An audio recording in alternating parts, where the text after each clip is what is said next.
Pues hola de nuevo, bienvenidos a la Cueva del Pícaro, un día más, aquí a Historia Estadio, ¿vale? En este día un poco feo y nublado, pero bueno, nosotros vamos a seguir a lo nuestro, que es hablar de historia antigua, antigua de momento, ya llegaremos a otra cosa. Nada, vamos a seguir con donde lo dejamos, continuamos con los griegos y bueno, pues seguiremos hablando de hoy de Roma, de los judíos, ¿vale? De historia de los judíos, que luego vamos a dejar un poco a los persas así a su bola, aunque terminaran saliendo seguro que en aquella época eran los que mandaban. Así que nada, sin más, vamos al turrón y empezamos con Grecia.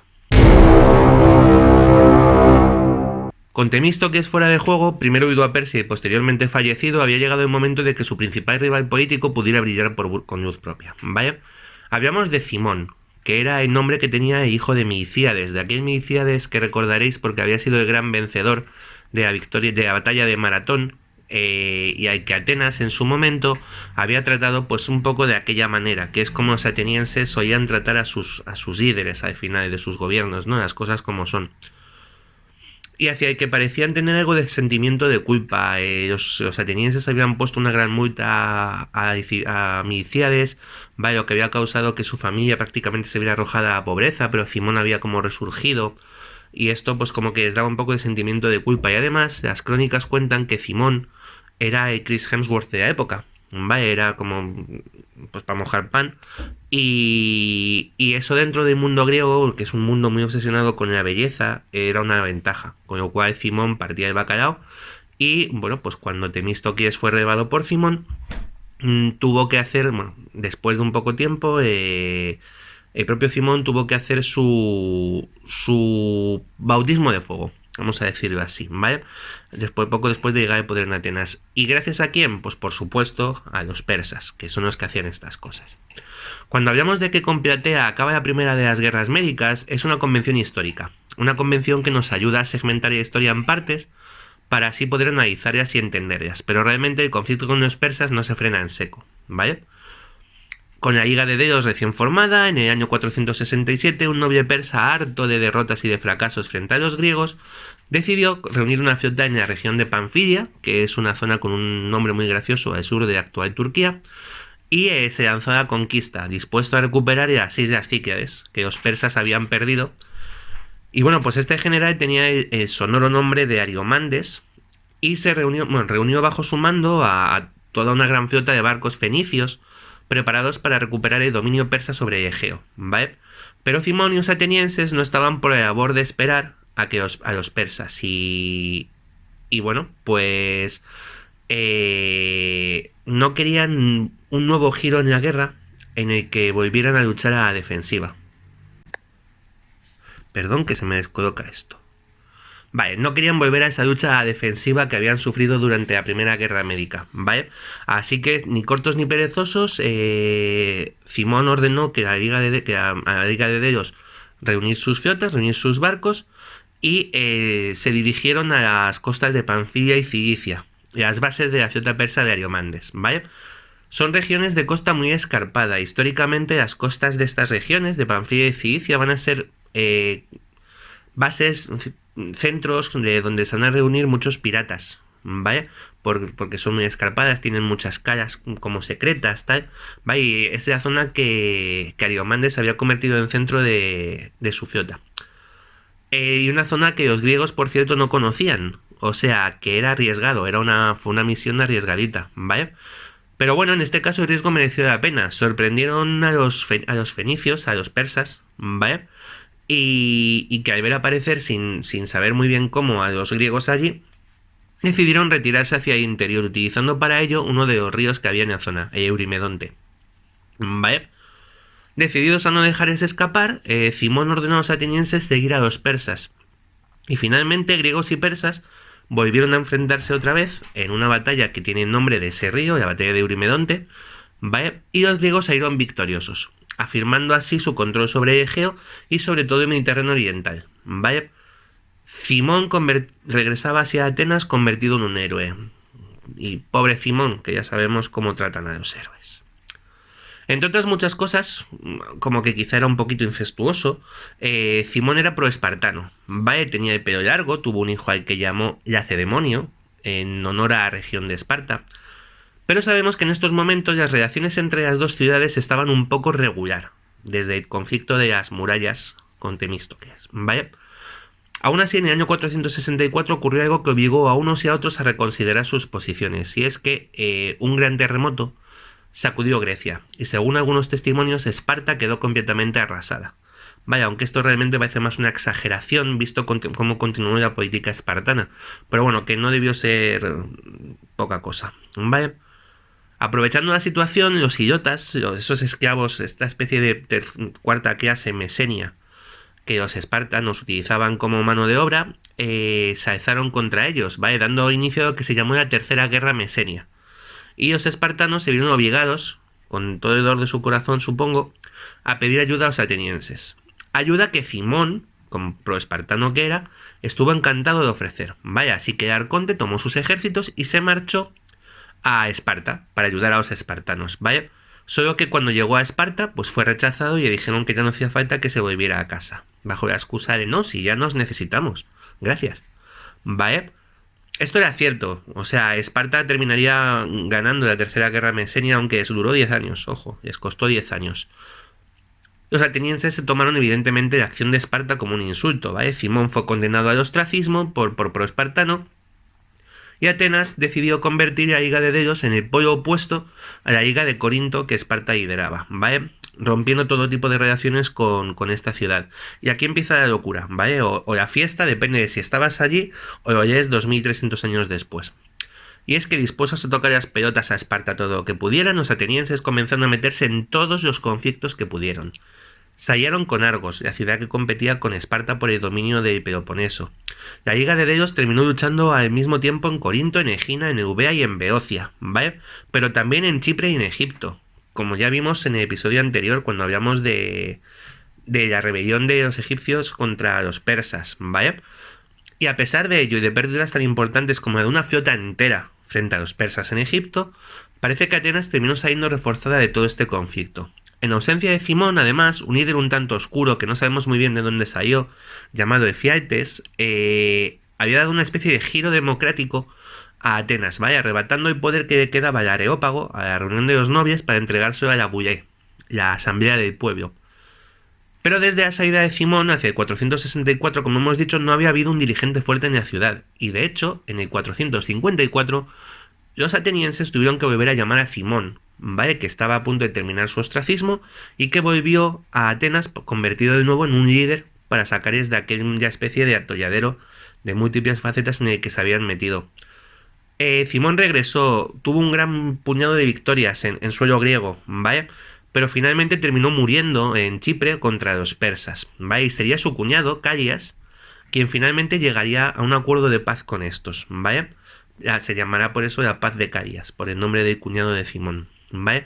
Esta paz con los persas permitió a los atenienses centrarse en asuntos del Peloponeso y las Cícladas, y agotados por la guerra, pero aún así fuertes, Atenas acabó firmando pactos con Esparta y la Liga de Corinto, con lo que finalmente también se pudo dedicar a sus asuntos propios y devolver a su mando a los pequeños miembros de la Liga de Delos que habían empezado a estar ya hasta las narices de Atenas, ¿vale? Pero bueno, en el año 443 nos encontramos con que Atenas está ya otra vez más o menos arreglada y que un hombre llamado Pericles es elegido como arconte por los atenienses.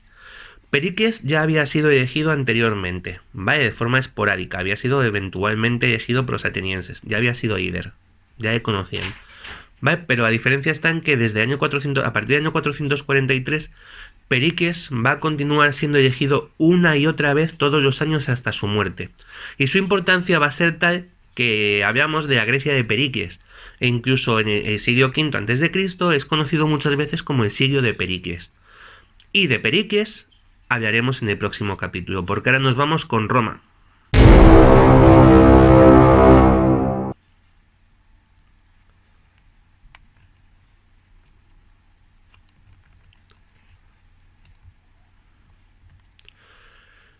Y es que mientras en Grecia montaban fiestas persas, pues Roma aún estaba asentando los comienzos de su república, los principios.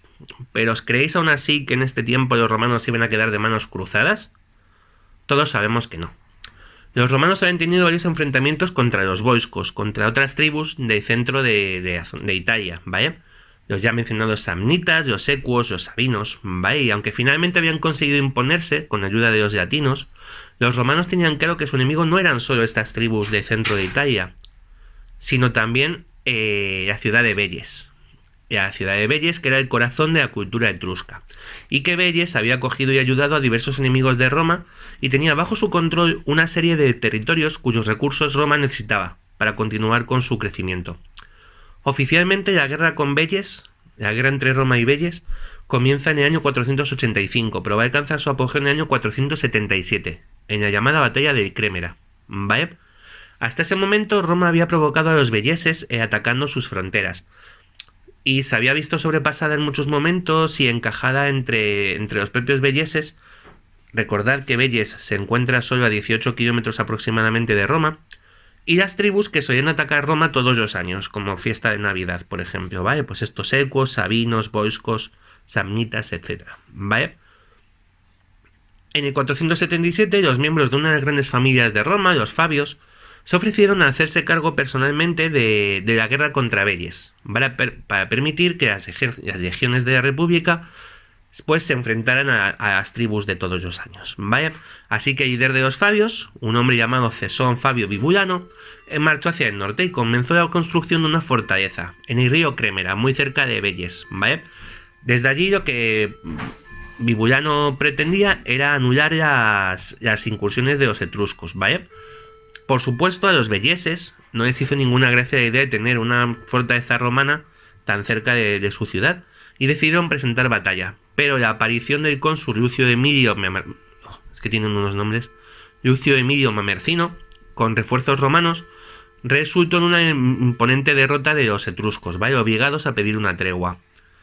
En lugar de dejar las cosas como estaban, el resultado de la batalla envalentonó a los Fabios, que comenzaron a realizar ataques dentro del territorio etrusco, y finalmente en el 477 a caer víctimas de una emboscada, ¿vale? En la que los velleses liberaron a un rebaño ante los muros de las fortalezas de Crémera, ¿vale?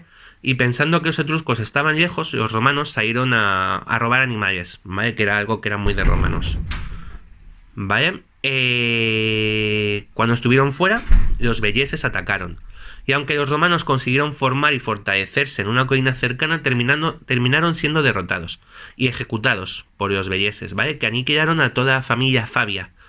Solo sobrevivió uno de sus miembros, según la historia habitual, ¿vale? Quinto Fabio Vibulano, que era un jovenzuelo, que era demasiado joven como para haber ido a la guerra, así que se había quedado en Roma y sería el único Fabio que sobreviviera a la batalla de Crémera, ¿vale? Esta derrota precipitó una tregua, precipitó con los márgenes de aquellos tiempos, o sea, se firmó 3 años después, en el 474. Una tregua que puso fin a esta primera guerra de Velles, ¿vale? Y de la que los romanos salieron bastante perjudicados, ya que los etruscos se hacían en esta tregua con el control de la ciudad de Fidenas, ¿vale? Lo que impedía el comercio romano en Etruria. Etruscos y romanos firmarían una paz que duraría 40 años y que llegaría a cumplirse prácticamente por completo. Más o menos. Pero no solo de luchar con los etruscos vivían los romanos, ¿eh? Recordad que les habíamos dejado con una movida bien gorda montada por los conflictos entre patricios y plebeyos, ¿vale? Que habían precedido a una guerra contra los samnitas que habían estado a punto de llegar a Roma, ¿vale? Como recordaréis, los patricios habían tenido que hacer determinadas concesiones a los plebeyos, incluyendo la creación del puesto de tribuno de la plebe, ¿vale? Que se va a hacer cada vez más importante según avanza la historia de Roma. En principio fueron 2 tribunos, elegidos por la asamblea de la plebe, pero su número va a ir aumentando, ¿vale? Van a pasar de 2 a 5 y posteriormente terminarán siendo 10 tribunos de la plebe, ¿vale? Los que van a controlar o van a dominar un poco esta política romana, ¿vale? Y además debían tener sus puertas abiertas día y noche para poder atender al pueblo romano en cualquier momento. Y a estas horas y con esto, ¿no os hacéis una pregunta? ¿No os da la sensación de que los cargos políticos romanos no hacían más que trabajar y sacrificarse? Porque encima lo hacían sin cobrar, ¿vale? Es decir, ni cónsules, ni senadores, ni tribunos, nadie recibía un sestercio de las arcas públicas. Al contrario, Muchas veces debían sufragar los gastos de la ciudad con su propio dinero, ¿vale? ¿Por qué iba alguien a presentarse a algo así? Pensaremos. ¿Porque eran romanos y creían en la patria? Vale, porque tener uno de estos cargos te permitía enriquecerte, te permitía establecer grandes redes clientelares, ¿vale? Que en muchas ocasiones se extendían mucho más allá de los años de duración de los propios cargos. Era una inversión.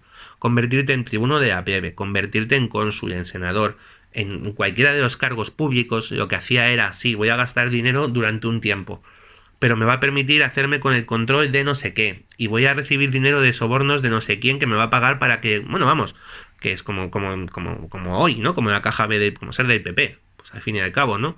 La caja B, pues al fin y al cabo no es, no es que aparte de lo que cobro, no. Es que la concesión de estas obras se las voy a dar a este señor que me paga X. Pues así, esto lo inventaron los romanos. No se ha descubierto nada nuevo.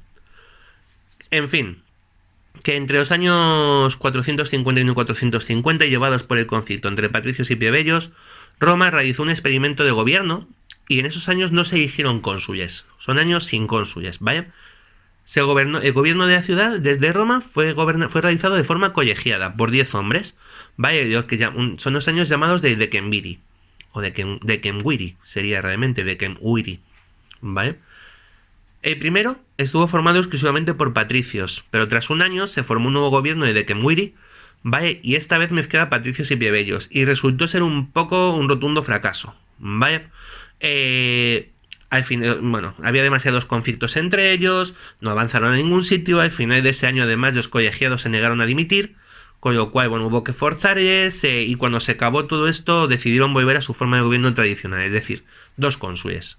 Y así continuarían durante muchos siglos.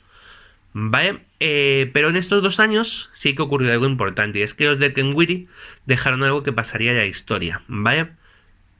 Las 12 tablas de las leyes de Roma. Grabadas primero en madera y luego en bronce. Que serían exhibidas en el foro. Y que fueron la base de todo el derecho romano. Que se extendería durante los siguientes siglos.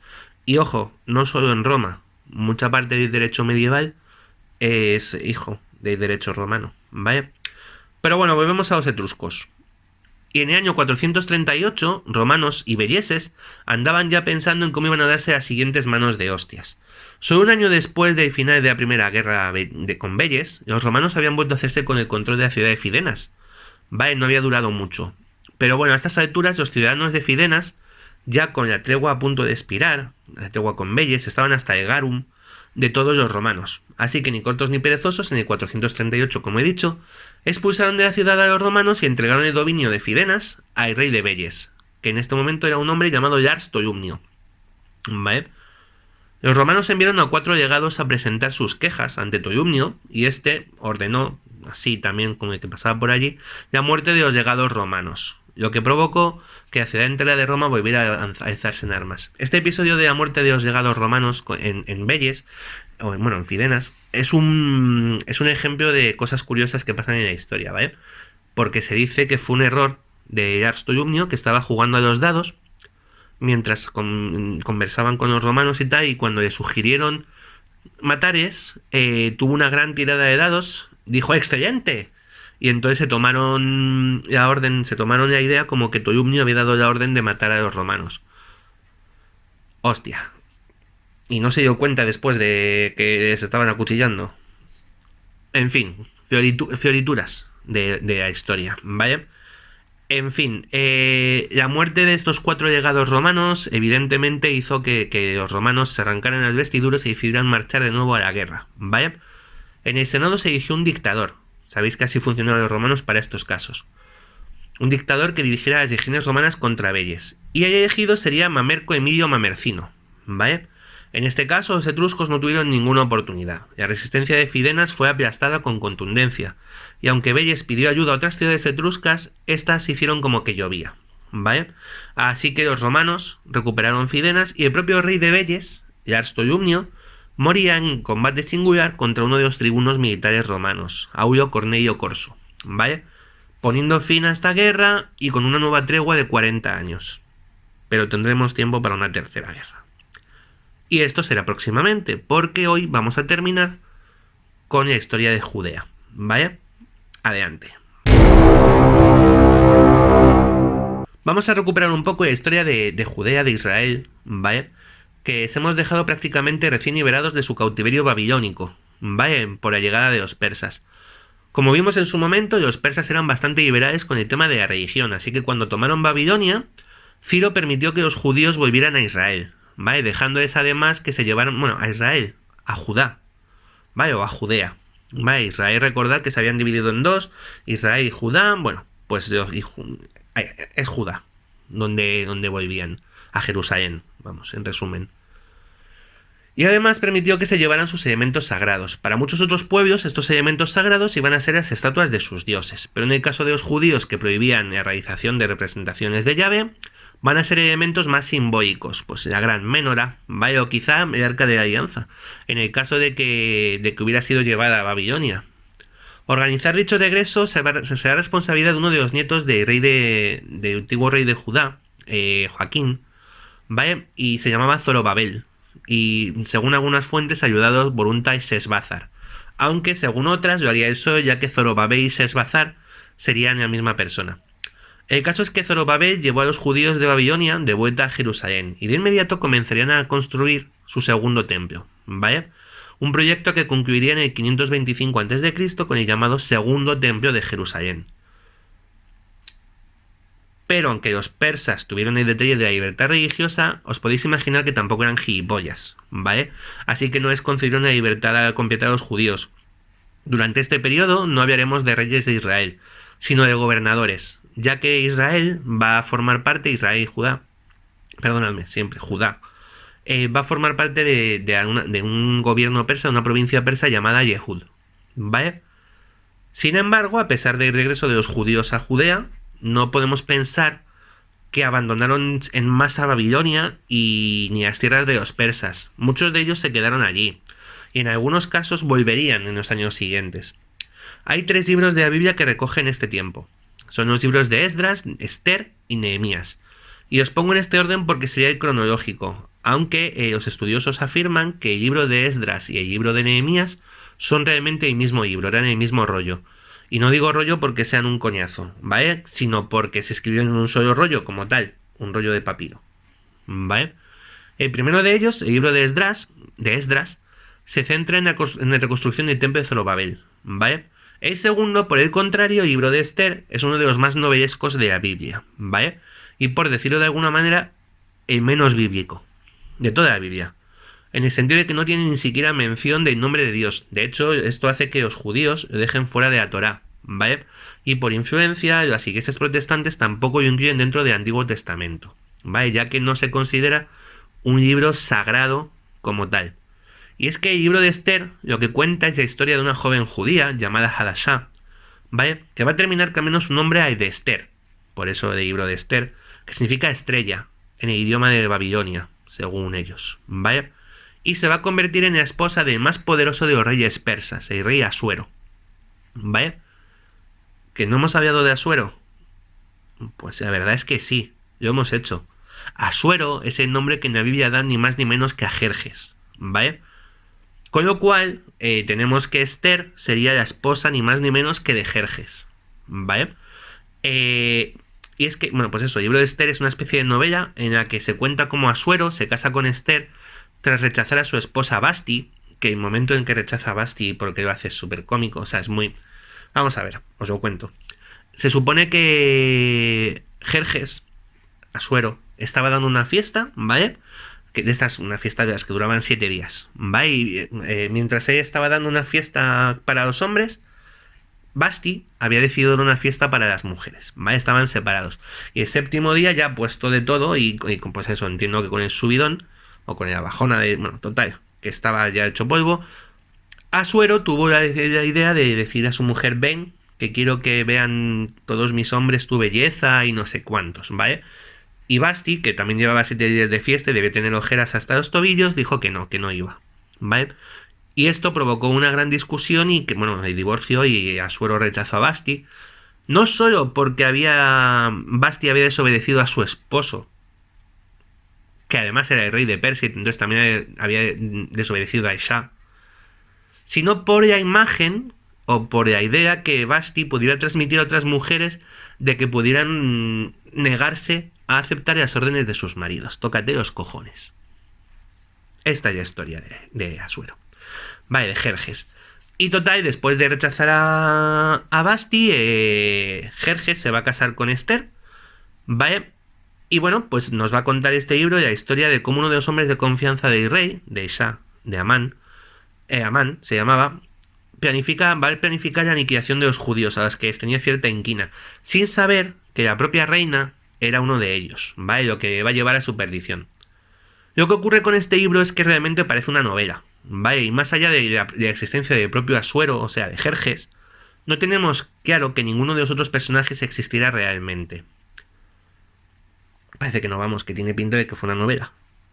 Por último, el río... Bueno, por cierto, sí que quiero decir, una novela que se ha convertido posteriormente en novela muchas veces y en uno de los mayores éxitos de la historia bíblica, a nivel de versiones y demás. ¿Vale? Ahí lo tenemos.